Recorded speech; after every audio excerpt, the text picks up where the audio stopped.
నాలుగు బయటికి లాగుతాను జాగ్రత్త. పిచ్చి మాటలు మాట్లాడకండి. పోన్లే కదా అని చాలా సార్లు వదిలేస్తా ఉంటారు.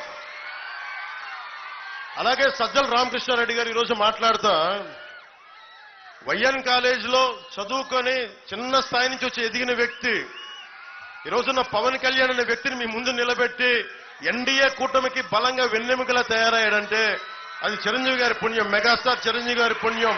నర్సాపురం వాస్తవ్యులు కాలేజీలో చదువుకున్నవాడు. ఆయన కూర్చొని ఎంతమంది వచ్చినా ఏం చేయరు అని మాట్లాడుతూ ఉన్నారు సజ్జల రామకృష్ణారెడ్డి గారు. సజ్జల రామకృష్ణారెడ్డి గారు కూడా చెప్తున్నా, మీరందరికీ డబ్బులు ఎక్కువైపోయినాయి, మీ అందరికీ అధికారం ఎక్కువైపోయింది, నోటికి ఏదొస్తే అది మాట్లాడటం అలవాటైపోయింది మీకు.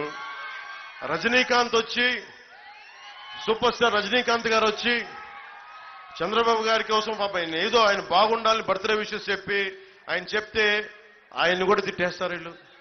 మొన్నదాకా మెగాస్టార్ చిరంజీవి గారు పాపం ఆయనకి ఆయన ఏదైనా పాలసీలు చెప్తే బాగున్నాయని ఎంకరేజ్ చేసినప్పటి వరకు చిరంజీవి గారు మంచోళ్లే. కానీ ఈ రోజున చిరంజీవి గారు జనసేనకి 5 కోట్ల రూపాయలు ఇచ్చి వారి అబ్బాయి రామ్ చరణ్ నువ్వు కూడా డబ్బులు ఇవ్వాలని చెప్పి జనసేనకి నిలబడాలని చెప్తే వెంటనే ఈ రోజున సీఎం రమేష్ గారు పెందుర్తి మన రమేష్ గారికి ఇద్దరికి మద్దతుగా నేను ఎన్డీఏ కూటమికి మద్దతు తెలుపుతున్నాను, లేదంటే వాళ్ళిద్దరికి మద్దతు తెలుపుతున్నాను అన్న ఒక మాట అనగానే చిరంజీవి వచ్చినా ఎవరు వచ్చినా ఏమవ్వదు, మాకు సింహం సింగిల్ గా వస్తే వాళ్ళు సింహాలు అంటాయి. ఒక్కసారి మీ ముఖాలు చూసుకున్నారు అర్థంలో మీరు సింహాల్లా ఉన్నారా? మీరు గుంట నక్కల సమూహంలా ఉన్నారు తప్ప మీరు సింహాలా? మీరు సింహం ఎలా ఉంటుందో చెప్తాను మీకు, అది గడ్డం చూసుకోదండి.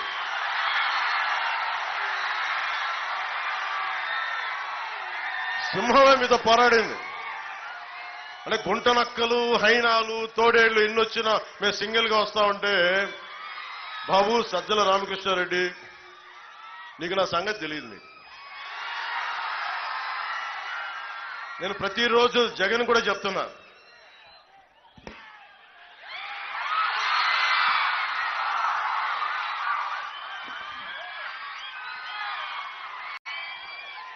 జగన్ కూడా చెప్తా ఉన్నా, నువ్వు కులాలని విడగొట్టి ఆంధ్రప్రదేశ్ ని పాడు చేయలేవు.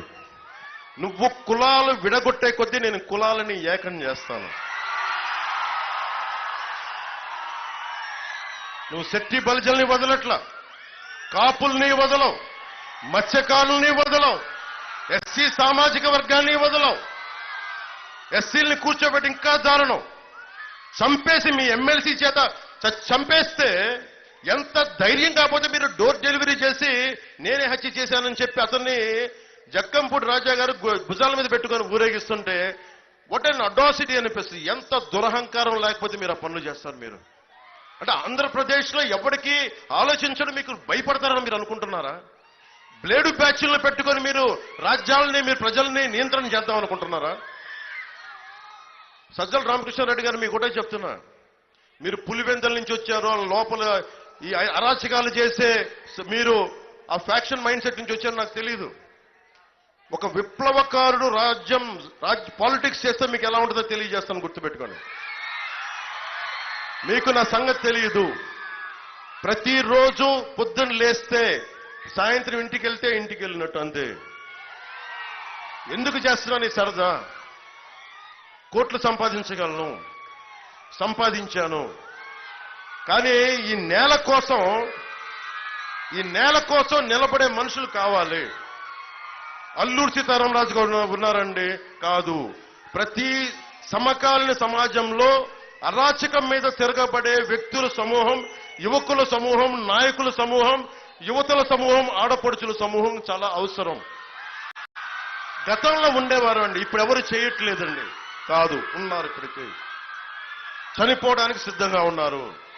అలాంటి చాలా మంది ఉంటే ఇంకా దేశం నిలబడి ఉంది.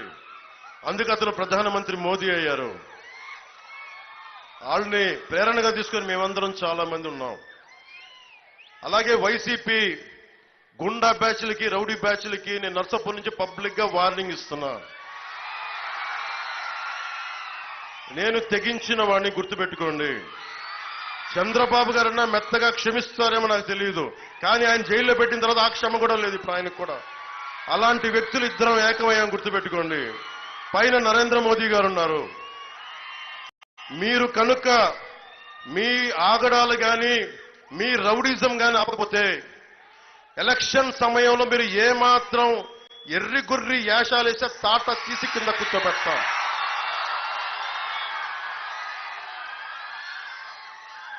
అలాగే నా మీద సామాజిక మాధ్యమాల్లో గాని వైసీపీకి అనుకూలందరూ రెచ్చిపోయి పిచ్చి పిచ్చి వాగుళ్ళు వాగితే మర్చిపోయే వ్యక్తిని కాదు, అది కూడా గుర్తుపెట్టుకోండి. సజ్జల రామకృష్ణారెడ్డి గారు ఒకటే చెప్తున్నా, మా అన్న చిరంజీవి గారి జోలికి రాకు నువ్వు. అజాత శత్రువు ఆయన కాంగ్రెస్ లో ఉంటారో ఇంకో పార్టీకి ఇస్తారో వైసీపీకి మద్దతు ఇస్తారో, మీకు వైసీపీకి మద్దతు ఇచ్చిన రోజున నేను ఒక్క మాట మాట్లాడాల గుర్తుపెట్టుకోండి. సొంత తమ్ముని నేను ఒక్క మాట మాట్లాడాల. 3 రాజధానులు పాపం మంచిదే అని ఆయన మీరు ఒప్పిస్తే ఆయన పాపం దానికి అనుకూలంగా మాట్లాడారు.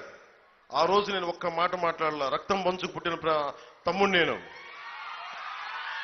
అంత అర్థం చేసుకున్న వ్యక్తిని ఈ రోజున ఆయన కూటమికి మద్దతు ఇచ్చారు లేదా అది నేను ఇంకా చూడల స్టేట్మెంట్. కానీ సజ్జల రామకృష్ణారెడ్డి గారి స్టేట్మెంట్ నా దృష్టికి వచ్చింది. సజ్జల రామకృష్ణారెడ్డి గారు మా అందరి ట్యాక్స్ రూపంలో నువ్వు డబ్బులు తింటూ, ఈ మధ్యన కేంద్ర ఎన్నికల సంఘం కూడా చెప్పింది మీరు పార్టీలకి మాట్లాడకూడదని. అందుకని చెప్తా ఉన్నా, చిరంజీవి గారి జోలికి కానీ రాష్ట్ర ప్రజల జోలికి కానీ బడుగు బలహీన వర్గాల జోలికి కానీ శెట్టి బలిజల బీసీల ఆత్మగౌరవానికి కానీ